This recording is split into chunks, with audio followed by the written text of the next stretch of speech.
Thank you very much, Mr. Chairman, and thank you, Chair Yellen, for being with us today. In 2013, there were 12 banks, as I understand it, that controlled 69% of the industry assets. And I think we've been seeing a market increase in the share of revenues concentrated in a relatively small handful of firms. I see you're nodding. I assume that means you would not disagree with that. I believe that's true. And then there was the economic census of 2012, and we learned from that study that there were some 33,000 fewer business establishments in the finance and insurance industry than there were in 2007. So over that 5-year period, we saw 33,000 business entities that left the market or were consolidated into something else. I think it's worth evaluating the potential problems that an increasingly concentrated and potentially less competitive banking sector might pose, especially in light of some of the concerns surrounding the too big to fail concern. So let me ask you this, Chair Yellen, what risks do you see that might come from the concentration of power, the concentration of market share within the financial industry? What risk do you think that might pose to our overall financial stability? So large, interconnected, complex firms, it's not just a question of size, but size is part of it, but other characteristics matter too. Their distress or failure could pose significant risks to financial stability, and a great deal of our regulatory and supervisory response since the financial crisis has been directed at those firms that do pose such systemic risks. And we have imposed much higher capital standards and capital standards for individual firms that reflect our assessment of the individual risks that each of those systemic firms poses to our financial system.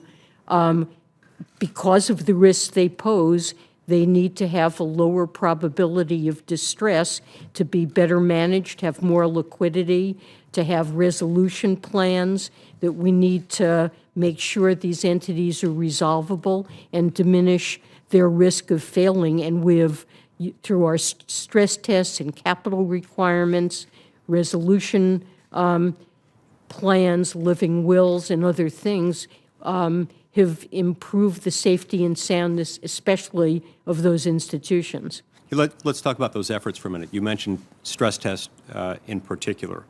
Since the enactment of Dodd-Frank and over the last few years, the Fed has undertaken various measures, some of which you referred to, of regulatory enforcement. I wonder whether some of those efforts might undermine the due process interests of those who own the banks, not just the banks themselves, not just the wealthy people who are invested in them, but also the many people, including retirees, who invest in them. A longstanding concern of due process involves certainty in the law. James Madison described this in Federalist 62 when he said that the people, it'll be of little avail to the people that their laws may be written by individuals of their own choosing if those laws be so voluminous, complex, and ever-changing that they cannot be understood, or if they undergo such incessant changes that no person who knows what the law is today can be sure what it will be tomorrow.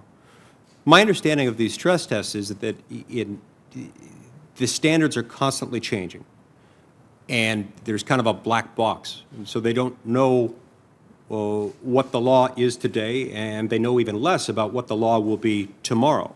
If by the law we mean the standards enforceable by the Fed that carry the force of law will be. How is that consistent with due process, and how can the lack of transparency be consistent with our time-honored standards of due process. So I would disagree that there's a lack of transparency. While we do not publish the precise mathematical formulas that are used to evaluate bank portfolios, we have published and shared with the industry a great deal of information about the models that we use. We A have great deal of information about them, but that doesn't mean that they know what the models are. And the models themselves are the basis for legal standards to which they're subject, are they not? We want these banking organizations to have sound risk management, and that means developing their own capacity to evaluate the risks in their portfolios rather than using a model that we hand them. And the GAO review of our stress testing did not recommend, they looked at this very carefully, and they did not recommend that we share with the industry the exact details of the model. We have put out for public comment policies about how we design stress test scenarios. The industry understands how we go about devising those scenarios, although they change from time to time, and they have a great deal of information about the models that we use and what's contained in it. But we want to make sure that they have appropriate incentives to analyze their own unique risks of those organizations that may not be captured in our stress test, and that they build models that are appropriate for each individual firm. Okay, my time's expired, and I've got to respect the clock and the chairman and my fellow committee members. I do want to point out that GAO did, in fact, recommend updating, revising the guidance.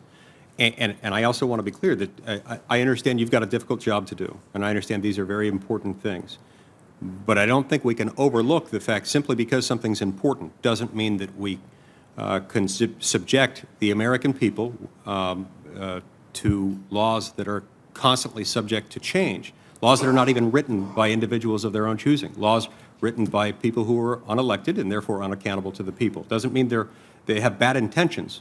It just means that there can be no due process in that environment, and I think we've got to take that into account.